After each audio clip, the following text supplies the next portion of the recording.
Hello and welcome to Karaquis Corner. You should know the drill by now, shouldn't you? Or you would have had it introduced it to you. This is my drill. Pretty cool.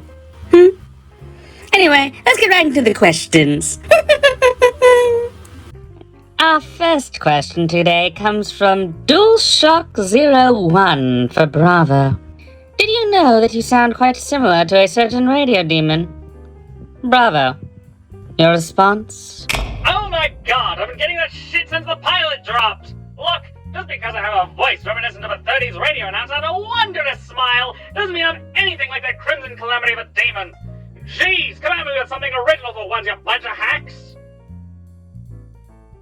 Our next question comes from Anonymous, who asks, during my search in the ocean, have I encountered any mermaids of a sort?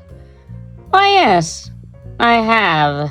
They tend to be a rather secluded people, having seen humanity's tendencies to be quite cruel to new individuals as they encounter them. And while I'm usually a better specimen than most of humankind, I'll admit that view of those on the surface in my regard was not unfounded.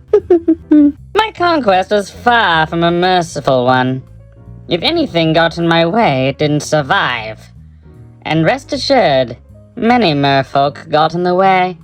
A shame really, but so goes the ways of progress. Hey Salem, you almost done with the show? Still recording, dear. Come on. You said we'd spend the night together before you left, didn't you? I know. I need to get this footage to Bravo so you can edit it all while I'm gone. Come on, you can take a short break, right? Will I at least introduce you to everyone? I'm surprised you haven't already, Emmy. I swear, there's reason you're the only person who gets to call me that. Everyone, meet Jenny. Absolutely adorable love of my life. Right back at you, baby. Now, break time. I'm not letting my girl work herself to death. Says the girl who nearly starved herself all day yesterday just because you were in the zone on your novel the other day. Hey, I don't choose when inspiration strikes. Our next question is from Keyblade Mistress, who asks, was Puppeteer once a member of the Organization 13, or was she like King Mickey and Riku, using the cloak as a disguise? That's the funny thing. Despite this show being all about revealing the secrets of the Guardians, there's shockingly little I've been able to dig up about Puppeteer. Their origins are a mystery, their face below the hood, till this day, not being shown in any photo I could find. I was able to find a fingerprint of them since they don't wear gloves, but besides the hands and strands of dreadlocks coming out of her hood, I have no clue of her real appearance or her past before taking Nintendo. I'll keep searching, but I'm sorry to say, this is a rare instance where I couldn't find the information you're looking for. My apologies. Up next, a question from Fang Spectre, asking if I have any giant robots. That's actually the thing.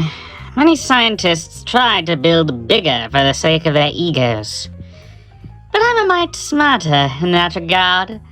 The larger the design, the easier a flaw could appear that ruins everything.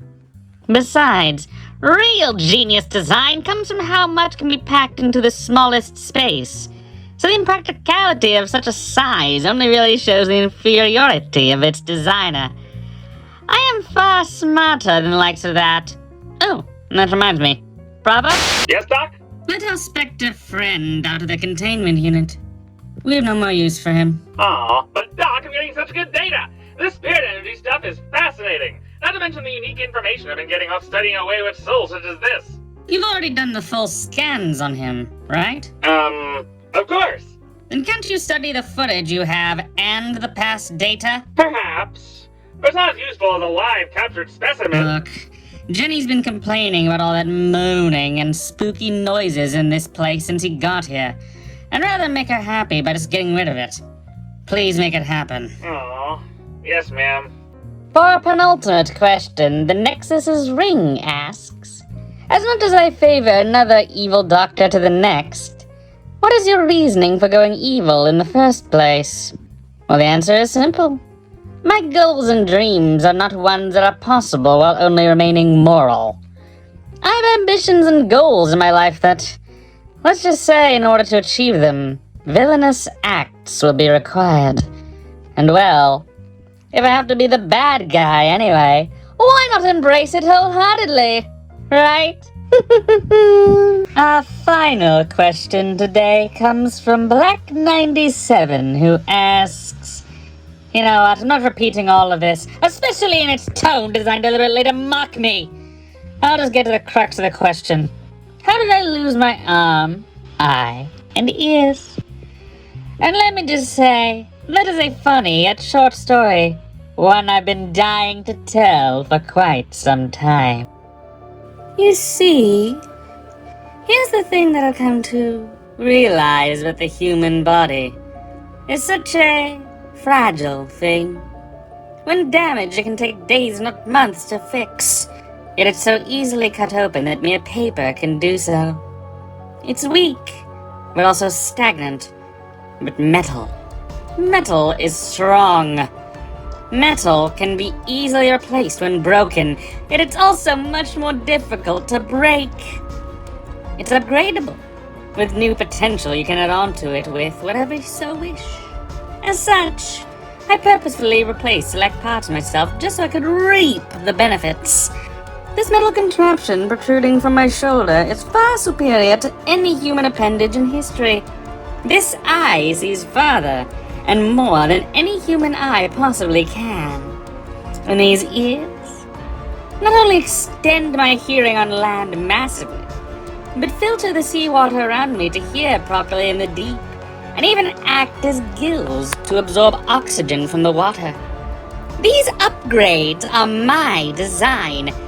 The upgrades I set up for myself when I rejected the weak tools that nature gave me to make my own superior designs. Anyway, that's my story. And if you'd like to hear more like it, or about any of the Guardians or my staff, feel free to fill out the form below, and I'll get to it when I can. Now, I have some foolish Guardians to deal with.